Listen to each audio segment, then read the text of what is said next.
بہرحال نبی پاک علیہ الصلوۃ والسلام کا ایک اور فرمان سنیں. اے روزہ داروں تمہیں مبارک ہو. میرے آقا فرماتے جس نے رمضان کا روزہ رکھا اور اس کی حدود کو پہچانا اور جس چیز سے بچنا چاہیے اس سے بچا تو جو کچھ گناہ پہلے کر چکا ہے اس کا کفارہ ہو گیا. یعنی روزہ پچھلے گناہوں کا کفارہ ہے. روزے کی ایک اور شاندار فضیلت نبی پاک فرماتے جس نے ایک دن کا روزہ رکھا اللہ عز و جل کی رضا حاصل کرنے کے لیے اللہ عز و جل اسے جہنم سے اتنا دور کر دے گا جتنا ایک کوا جو بچپن سے اڑنا شروع کرے یہاں تک کہ بوڑھا ہو کر مر جائے. اچھا کوے کی عمر بتائی جاتی ہے کہ 500 سال ہوتی ہے. 500 سال تک پرندہ اڑے گا تو کتنا دور ہوگا؟ اللہ ایک روزہ رکھنے والے کو جہنم سے اتنا دور کر دے گا. مبارک ہو ان کو جو پورا مہینہ روزہ رکھتے ہیں اور ماشاءاللہ نفلی روزے بھی رکھتے ہیں. ایک اور خوبصورت بات میرے آقا علیہ الصلوۃ والسلام فرماتے ہیں ہر شے کے لیے زکوٰۃ ہے اور جسم کی زکوٰۃ روزہ ہے اور روزہ آدھا صبر ہے. اللہ اکبر. یعنی آپ کی باڈی کی زکوٰۃ ادا ہو رہی ہے کہ جب آپ رمضان میں روزے رکھ رہے ہیں ماشاءاللہ. تو ہمیں روزے کی پابندی کرنی چاہیے. ایک اور حدیث سن لے پھر میں انشاءاللہ روزے کے کچھ احکام بیان کرتا ہوں اور یہ بڑی کمال کی حدیث ہے. نبی پاک علیہ الصلوۃ والسلام نے فرمایا کہ قیامت والے دن روزہ داروں کے لیے ایک سونے کا دسترخوان رکھا جائے گا جس سے وہ کھائیں گے حالانکہ لوگ حساب کتاب کے منتظر ہوں گے. اب ذرا سوچئے آج بھوک لگ رہی ہے پیاس لگ رہی ہے کھانے سے رکے ہو نا. اس دن جب لوگوں کو حساب کتاب دینا ہوگا قیامت کے دن لوگ حساب کتاب دے رہے ہوں گے مگر جو روزہ دار ہوں گے ان کو قیامت کے دن جنتی دسترخوان لگا کر وہاں کھانا کھلایا جا رہا ہو. اس کا مطلب کیا ہوا؟ ادھر بھوکے رہ جاؤ ادھر نعمتیں ملیں گی. اگر ادھر کھانا ہے ادھر روزہ نہیں رکھنا ہے تو ادھر کی محرومی ہے. اب آپ کی مرضی ہے چوز کیا کرنا ہے سلیکٹ کیا کرنا ہے. اچھا روزے کی بہت ساری خوبصورتیوں میں ایک اور بڑی کمال کی خوبصورتی کیا ہے کہ بندے کا جو اللہ پر ایمان ہے نا اس کا لیول بہت ہائی ہو جاتا ہے. اب ذرا غور کریں دنیا میں کروڑوں لوگ روزہ رکھ رہے ہیں ٹھیک ہے. آپ کے ساتھ بھی ایسا ہوا ہوگا آپ گھر میں اکیلے ہوں گے پانی سامنے موجود ہے فریج کے اندر فروٹ بھی کٹا ہوا ہے. کوئی ایک مسلمان ایسا ہے جو اکیلے میں چھپ کر پانی پی لیتا ہوں کوئی ایک فروٹ کھا لیتا ہوں کوئی نہیں دیکھ رہا نا چلو کوئی بات نہیں. وجہ واٹ از دا ریزن؟ یہاں تک کہ ہم جب وضو کر رہے ہوتے ہیں ہم اس وقت بھی احتیاط کر رہے ہوتے ہیں کہ کلی زور سے نہ ہو جائے کہیں حلق کے نیچے پانی نہ چلا جائے. ناک میں پانی چڑھاتے وقت بھی احتیاط کرتے ہیں کہ ناک کی ہڈی سے اوپر چلا گیا تو روزہ ٹوٹ جائے گا. یہ کیوں؟ حالانکہ وضو خانے پہ کسی کو بھی نہیں پتا چلے گا میں 1-2 چلو پانی پی لوں لیکن ہم سب کا خیال کیا ہے اللہ دیکھ رہا. یہی ہے نا دل میں کہ کوئی نہیں دیکھ رہا مگر رب دیکھ رہا ہے. اب ذرا غور کرو میرے پیارے اسلامی بھائیوں رمضان ساری دنیا کے مسلمانوں کا لیول آف ایمان ادھر لے جاتا ہے کہ تم اکیلے میں کھانا نہیں کھا رہے کیونکہ اللہ دیکھ رہا ہے. تو اب سوال یہ ہے کہ جب اللہ رمضان میں دیکھ رہا ہے تو کیا رمضان کے بعد نہیں دیکھ رہا؟ حلال کھانے سے رک گئے کیونکہ افطار کا وقت نہیں ہوا مگر بندہ پھر حرام دیکھنے سے کیوں نہیں رکتا کہ اللہ دیکھ رہا ہے؟ اکیلے میں گناہ کرتے وقت یہ خیال کیوں نہیں آتا کہ رب دیکھ رہا ہے؟ ایکچولی رمضان ہماری پوری پریکٹس کروا رہا ہے کہ دیکھو جب پورے رمضان تم یہ خیال دل میں بٹھائے رکھتے ہو کہ اکیلے میں کھانا نہیں ہے پینا نہیں ہے رب دیکھ رہا ہے تو پھر رمضان میں بھی اور رمضان کے بعد بھی حرام کماتے وقت بھی سوچو نا اللہ دیکھ رہا ہے. حرام بولتے وقت بھی سوچو اللہ دیکھ رہا ہے. حرام سنتے وقت بھی سوچو اللہ دیکھ رہا ہے. تو انشاءاللہ اگر یہ پریکٹس بن گئی کہ اللہ دیکھ رہا ہے تو پھر گناہ کرنے کی عادت چھوٹ سکتی ہے. اللہ مجھے بھی اور آپ کو بھی یہ خیال ایسا عطا کر دے کہ جب بھی برائی کی طرف جانے کو جی چاہے دل سے صدا آئے کہ اللہ دیکھ رہا ہے. بالکل اسی طرح میرے پیارے اسلامی بھائیوں رمضان میں جو ہم روزہ رکھتے ہیں اور چیزوں کی جزا بیان ہوئی ہے کہ بھائی اس کے بدلے جنت کا گھر ملے گا جنت کے درخت ملیں گے جنتی کھانے ملیں گے. اب آؤ روزے کی ایک اور فضیلت سنو. میرا کوئی بھائی میری کوئی بہن اور روزہ کبھی قضا نہ کرے. روزہ قضا کرنے کا خیال بھی آئے تو دل میں یہ نہ لائے. لوگ کہتے ہیں یار کام کاج بہت ہوتا ہے نوکری مجھے کرنی ہوتی ہے. دیکھو کام کم کر دینا کاروبار کم کر دینا تھوڑے پیسے کم کما لینا مگر روزہ مت چھوڑنا کیونکہ اب جو میں فضیلت بتانے جا رہا ہوں نا میں نے اب تک کسی اور عمل کی یہ فضیلت نہیں پڑھی ہے ہے, کیونکہ نبی پاک علیہ الصلوۃ والسلام فرماتے ہیں کہ اللہ فرماتا ہے, یعنی یہ حدیث قدسی بھی ہے, اللہ فرماتا ہے فَإِنَّهُ لِي وَأَنَا أَجْزِي بِهِ, اللہ فرماتا ہے روزہ میرے لیے ہے اور اس کی جزا میں خود دوں گا. باقی چیزوں کی جزا رب فرشتوں کے ذریعے عطا فرماتا ہے, مگر روزہ دار کے لیے رب نے فرمایا اس کی جزا میں خود عطا فرماؤں گا. بلکہ علماء اس کو ایک اور انداز سے بھی پڑھتے ہیں, انا اجزا بہی, اس کے معنی یہ ہو گئے کہ روزہ میرے لیے ہے اور اس کی جزا میں خود ہوں, یعنی رب فرما رہا میں اس کا ہو جاتا ہوں. تو اے روزہ دارو, جس کا رب ہو جائے تو اس کے کام کیوں نہ بن جائیں, اس کی مشکلیں آسان کیوں نہ ہو جائیں. اور ایک اور میں شریعت کی لاجک بتا دیتا ہوں. بہت سارے کاموں میں نوجوان کہتے ہیں کہ جناب ادھر جو ہے بہت دل چاہتا ہے کہ بڑے بڑے میرے گھر ہوں, بڑی بڑی گاڑیاں ہوں, چاہے اس کے لیے حرام کمانا پڑے. دیکھو حرام کما کر اچھے گھروں کے لیے پیسے حرام مت کمانا, ادھر چھوٹے گھر میں صبر کر لو, اللہ نے تمہارے لیے جنتی گھر تیار کر رکھے ہیں. کچھ لوگ ادھر شراب پیتے ہیں, اللہ کو ناراض کرتے ہیں, دیکھو ادھر شراب نہ پینا, صبر کر لو, اللہ نے جنتیوں کے لیے جنتی شراب تیار کر رکھی ہے. مردوں کو زیور پہننے سے منع کیا کہ دیکھو یہاں زیور مت پہننا, سونا چاندی مرد کو پہننا الاؤ نہیں ہے, مگر جنت میں مردوں کو سونے کے زیورات عطا کیے جائیں گے. ادھر حرام عورتوں کی طرف, ناجائز عورتوں کے پاس جانا, جو حرام ہیں ان کے قریب مت جانا. جی تو چاہتا ہے, شیطان تو بلاتا ہے, مگر حرام کاری سے بچ جاؤ. اللہ نے جنت میں جنتیوں کے لیے حوریں تیار کر رکھی ہیں. اگر آپ اس لاجک سے دیکھیں نا, جس چیز سے شریعت نے ہمیں یہاں روکا ہے, جس کا دل بھی چاہتا ہے, شریعت نے یہاں سمجھا دیا کچھ سال رک جاؤ, جنت نہ ختم ہونے والی ہے. اللہ نے آلٹرنیٹ شاندار وہاں تیار کر رکھا ہے. یہاں بڑے گھر دیکھ کر اپنے گھر پہ مایوس نہ ہو جاؤ, صبر کی زندگی گزارو. اللہ نے بڑے بڑے محل جنتیوں کے لیے تیار کیے ہیں. تمہارے پاس اگر یہاں گاڑی نہیں ہے, مایوس نہ ہونا, حرام کی طرف مت جانا. جنتیوں کے لیے اللہ نے جنتی سواریاں تیار کی ہیں. یہاں اگر مہنگے اور اچھے کھانے نہیں کھا سکتے, پیسے تھوڑے ہیں, حرام کی طرف مت جانا, صبر کر لینا. اللہ نے جنتیوں کے لیے جنتی دسترخوان لگائے ہوئے ہیں, جنتی مشروب موجود ہیں. ارے انسان جو تمنا کرے گا اللہ اس قسم کا کھانا اس کے سامنے عطا فرما دے گا. تو جب وہ نعمتیں موجود ہیں تو کچھ صبر کے ساتھ, کچھ قناعت کے ساتھ, اللہ کی رضا کے ساتھ اور حلال روزی کے ساتھ زندگی گزار لیں. انشاءاللہ دنیا بھی بہتر ہوگی اور آخرت بھی بہتر ہو جائے گی. اب میں چاہوں گا کہ بیان میں کچھ روزے کے اہم مسائل بھی ہم سن لیں. بعض اوقات کچھ روزہ داروں کو کنفیوژن ہوتی ہے. سب سے پہلے تو یہ سمجھ لیں کہ افطار اور سحر, سحری کا ٹائم جو بھی آخری ٹائم ہے, جو کراچی میں ہے یا باہر مجھے سن رہے ہیں, ہمیشہ یاد رکھیں اذان کا انتظار نہیں کرنا. اذان نماز کے لیے ہوتی ہے, سحری بند کرنے کے لیے نہیں ہوتی ہے. ٹھیک ہے نا, ہو سکتا ہے مؤذن صاحب 5 منٹ لیٹ ہو جائیں, کبھی ان کی جناب. اچھا, کچھ لوگ کہتے ہیں اذان ہوگی تو روزہ بند کریں گے, اور اگر آپ کے علاقے میں لائٹ ہی چلی گئی اور مائک ہی بند ہو گیا مسجد کا, پھر کیا کریں گے؟ روزہ بند نہیں کریں گے. تو اذان جو ہے وہ روزہ بند کرنے کے لیے, افطار کے لیے نہیں ہوتی, وہ نماز کے لیے ہوتی ہے. روزے کا تعلق ٹائمنگ سے ہے.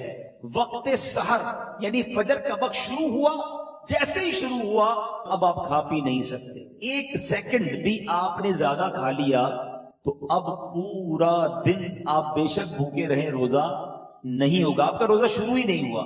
تو بیسٹ طریقہ کیا ہے, اپنی گھڑی کا ٹائم سیٹ رکھیں. اب تو موبائل فون آ گئے, جو انٹرنیٹ والے موبائل ہوتے ہیں اس میں بھی موبائل ٹائم بڑا پرفیکٹ پتہ چل رہا ہوتا ہے. 5 منٹ پہلے, کوئی لازم تھوڑی ہے کہ آخری منٹ تک کھانا پینا ہے, 5 منٹ پہلے آپ کھانا پینا بند کر دیں. ٹوتھ پیسٹ وغیرہ کرنا ہے تو بھی کر لیں, اور اپنے تمام معاملات سے فارغ ہو جائیں. درود پاک پڑھیں تاکہ آپ, فرض روزہ ہے نا, اگلے 15 گھنٹے بھوکا رہنے کے لیے تیار ہے, تو 5 منٹ زیادہ بھوکا رہ جائے نا بھائی. 5 منٹ 10 منٹ پہلے فارغ ہو جائیں سحری سے. بالکل اسی طرح افطار میں بھی آپ نے کرنا یہ ہے کہ افطار میں آپ نے گھڑی دیکھ کر افطار کرنا ہے, ٹائم دیکھ کر افطار کرنا ہے.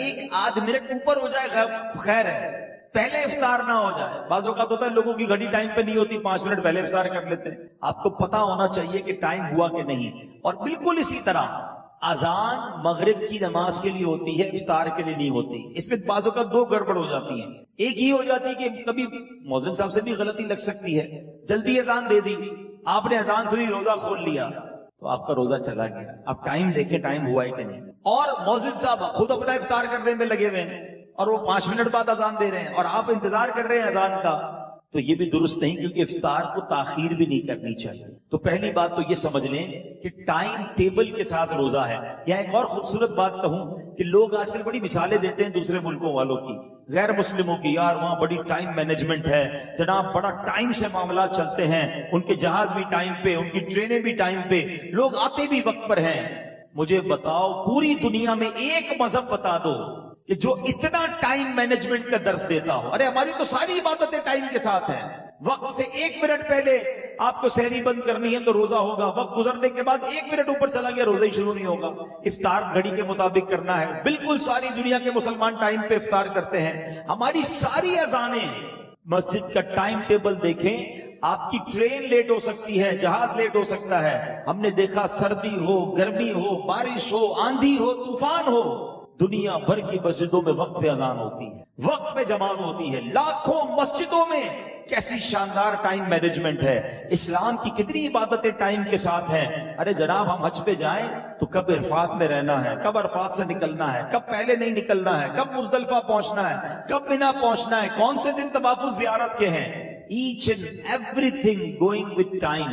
اسلام جتنا ٹائم مینجمنٹ سکھاتا ہے نا، اتنا دنیا کا کوئی مذہب نہیں سکھاتا. ہاں یہ ضرور کہہ سکتے ہیں کہ ٹائم مینجمنٹ اسلام میں ضرور ہے، مسلمان اس سے سیکھتے نہیں ہیں. تو ہمیں دوسروں کی مثالیں دینے کی کیا ضرورت ہے؟ ہمارا دین ہمیں شاندار ٹائم مینجمنٹ سکھاتا ہے. اچھا انجیکشن، روزے میں اگر کسی کو خون دینا ہے، جب آپ خون دیں گے تو آپ کا وضو ٹوٹے گا، لیکن اگر آپ انجیکشن لگواتے ہیں اس سے روزہ نہیں ٹوٹے گا. ٹھیک ہے. کان میں اگر کوئی ڈراپ ڈالتا ہے، اگر اس کا کان کا پردہ پھٹا ہوا نہیں ہے تو بھی اس سے روزہ نہیں ٹوٹے گا. ہاں آنکھ میں اگر کوئی ڈراپ ڈالتا ہے تو اس سے علماء فرماتے ہیں روزہ ٹوٹ جائے گا. تو ہمیں روزے کے بارے میں یہ معلومات بھی ہونی چاہیے. بعض اوقات لوگ جو ہے احتیاط نہیں کرتے اور وہ احتیاط نہ کرنے کی وجہ سے ان کا روزہ ٹوٹ جاتا ہے.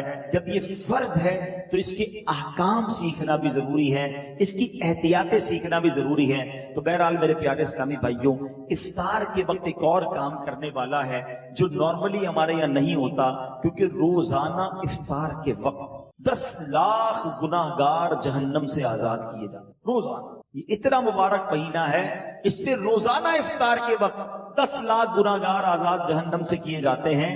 اور جب جمعرات کی رات آتی ہے اور جمعے کا دن آتا ہے تو فرمایا ہر لمحے 10 لاکھ گناہگار جہنم سے آزاد. اب آپ سوچیں کہ افطار کے وقت ہماری کیا کیفیت ہونی چاہیے. ہمارے گھروں میں تو ایک ہنگامہ مچا ہوتا ہے، شربت کدھر ہے تو پکوڑے کدھر ہے تو فلاں چیز نہیں آئی. ان آئٹموں کے چکر میں پڑنے کی بجائے افطار کے وقت اے کاش ہاتھ اٹھے ہوں، آنسو بہ رہے ہوں اور یہ التجائیں ہوں کہ مولا آج بھی 10 لاکھ بخشے جائیں گے، آج بخشے جانے والوں میں ہمارا نام لکھ دے. تو جب اس کیفیت کے ساتھ آپ افطار کیا کریں گے تو انشاءاللہ کبھی نہ کبھی تو ہمارا بھی نمبر آ جائے گا. تو آج بھی مدنی چینل پر آپ دیکھیں کہ افطار کے وقت کیا منظر ہوتا ہے. آنسو ہوتے ہیں، دعائیں ہوتی ہیں، التجائیں ہوتی ہیں. میں تو دنیا بھر کے ویورز سے کہوں گا کہ جب بھی افطار کا وقت آئے آپ مدنی چینل کے ساتھ اپنے گھر والوں کے ساتھ امیر اہل سنت کی ان عظیم دعاؤں میں شامل ہو جائیں. نہ جانے کس کی آمین کے صدقے ہمارا بھی بیڑا پار ہو جائے. تو ہمیں افطار کا وقت جو ہے یہ بڑا مبارک وقت ہے، یہ دعاؤں کی قبولیت کا وقت ہے. پھر رمضان کی راتیں کتنی مبارک ہیں آپ کو پتہ ہے. سارا سال میں اور آپ اللہ سے دعا کرتے ہیں نا، یا اللہ میری پکار سن لے، میری توبہ قبول کر لے، میری مغفرت فرما دے، میرا فلاں کام فرما دے. ہم اللہ سے دعا کر رہے ہیں. آپ کو پتہ ہے رمضان کی راتوں میں کیا ہوتا ہے؟ رحمت کے فرشتے یہ آواز لگاتے ہیں، ہے کوئی مانگنے والا کہ اس کی توبہ قبول کی جائے، ہے کوئی توبہ کرنے والا کہ اس کی توبہ قبول کی جائے، ہے کوئی سوالی کہ اس کا سوال پورا کیا جائے. یعنی رمضان میں ادھر سے آفر ہے کہ مانگ لو میں دے رہا ہوں، مغفرت چاہیے تو میں مغفرت دے رہا ہوں، توبہ کرنی تو میں توبہ قبول کر رہا ہوں. مگر آپ دیکھیں کہ آج ہماری راتیں کہاں خرچ ہو رہی ہیں. بہت بڑی تعداد میں لوگ کھانے پینے گھومنے پھرنے کرکٹ میچز پتہ نہیں کیا کیا کر رہے ہیں رمضان. ارے اللہ کے بندو یہ راتیں عبادت کی ہیں, یہ راتیں دعائیں کی ہیں, یہ مانگنے کی ساری زندگی پڑی ہے کھانے پینے کی. تو خدا را رمضان کی راتوں کو ضائع نہ کریں. اور اب میں آخری بات اپنے بیان کی کر لوں جو میں سمجھتا ہوں میرے بیان کی سب سے اہم بات ہے. وہ کیا؟ یہ اب تک تو میں نے رمضان میں عبادت نیکیاں کرنے کے بارے میں بات کی نا, یہ تو چلے تھوڑی بہت لوگ کر ہی رہے ہیں یا کرتے ہیں, مگر رمضان میں گناہ نہیں کرنا ہے, اس کی طرف توجہ کم لوگوں کی ہے. کیوں؟ دیکھیے رمضان میں گناہ کی پکڑ بھی زیادہ ہے, رمضان میں گناہ کا عذاب بھی زیادہ ہے, مار بھی زیادہ پڑے گی. کیوں بھائی؟ مسجد کے باہر کوئی گناہ کرے گناہ ہے, لیکن کوئی مسجد کے اندر آ کر گناہ کرے تو بڑا شدید گناہ ہے. کوئی اللہ کا گھر میں جا کر گناہ کرے گا تو اللہ کی غضب کو دعوت دے گا نا. مکہ شریف میں جا کر کوئی ایک نیکی کرے حدود حرم میں تو ایک نیکی 1,00,000 نیکی کے برابر, مگر وہاں کوئی گناہ کرے تو 1,00,000 گناہ کے برابر. اس کی وجہ کیا ہے؟ اتنے مقدس جگہ پر آئے ہو جہاں ساری دنیا عبادت کر رہی, تم ادھر بھی گناہ کر رہے ہو. بالکل اسی طرح رمضان بڑا مقدس مہینہ ہے, جو رمضان میں گناہ کرے گا حدیث میں یہ مضمون ملتا ہے کہ جو ایک گناہ رمضان میں کرے اس کے 1 سال کے اعمال برباد کر دیے جائیں گے. ہمارے ہاتھ میں موبائل ہوتا ہے, موبائل کھولا پتہ نہیں کیا دیکھ رہے ہیں, کیا سن رہے ہیں. خدا را اپنی زبان پر, اپنی آنکھوں پر, اپنے کانوں پر ہمیں قابو رکھنا ہے. یہ صرف کھانے پینے سے رکنے کا نام روزہ نہیں ہے. آنکھوں کا روزہ یہ بندہ حرام نہ دیکھے, زبان کا روزہ یہ بندہ حرام نہ بولے, پیٹ کا روزہ یہ بندہ حرام نہ کھائے. ادھر جناب بھوکے پیاسے تو ہیں, باقی سارے گناہ ہو رہے ہیں. احادیث میں مضمون بھی ملتا ہے کہ وہ شخص جو بھوکا پیاسا رہے مگر گناہوں سے نہ بچے, ایسے بندے کے بھوکا پیاسا رہنے کی اللہ کو کوئی ضرورت نہیں ہے. تو کچھ لوگ رمضان میں فلمیں دیکھتے ہیں, ڈرامے دیکھتے ہیں, تو ٹائم پاس کر رہا ہوں یار, موبائل پہ گیمیں کھیل رہے ہیں. فضول کام نہ کریں نا, یہ پتہ نہیں اگلا رمضان ہمیں ملے نہ ملے. تلاوت کریں, ذکر و اذکار کریں, عبادت کریں, اور اس رمضان میں میں نے اور آپ نے مغفرت حاصل کرنی ہے. یہ بات یاد رکھیے گا. میرے آقا علیہ الصلوۃ والسلام نے جبریل امین کی ایک دعا پر آمین ارشاد فرمائی. صحابہ نے پوچھا حضور آپ نے کون سی دعا پر آمین فرمائی؟ تو نبی پاک نے فرمایا کہ مجھے جبریل امین نے یہ دعا کی کہ اے اللہ, جو رمضان کو پائے اور اپنی مغفرت نہ کروا سکے وہ ہلاک و برباد ہو جائے. اب ذرا سوچیں میرے پیارے اسلام بھائی, دعا کون کر رہا ہے؟ فرشتوں کا سردار. اور آمین کون کہہ رہے ہیں؟ نبیوں کے سردار. تو دعا تو قبول ہی قبول ہے نا. اب رمضان میں جس کی مغفرت نہ ہوئی نا وہ برباد ہو جائے تو روتے رہیے, التجائیں کرتے رہیے, اللہ سے معافی مانگتے رہیے, تلاوت کرتے رہیے. پتہ نہیں اگلی بار رمضان نصیب ہو کہ نہ ہو. جن کو اللہ نے نوازا ہے غریبوں کی مدد کیجیے, سحر و افطار میں خرچ کیجیے, اپنی زکوٰۃ پوری دیجیے اور اللہ کی راہ میں اور خرچ کیجیے تاکہ غریب مسلمانوں کا بھی بھلا ہو جائے. اللہ کریم سے میں دعا کرتا ہوں کہ رب کریم ہم سب کو ماہ رمضان کی برکت عطا فرمائے, روزے اس کی روح کے مطابق رکھنے کی توفیق عطا فرمائے.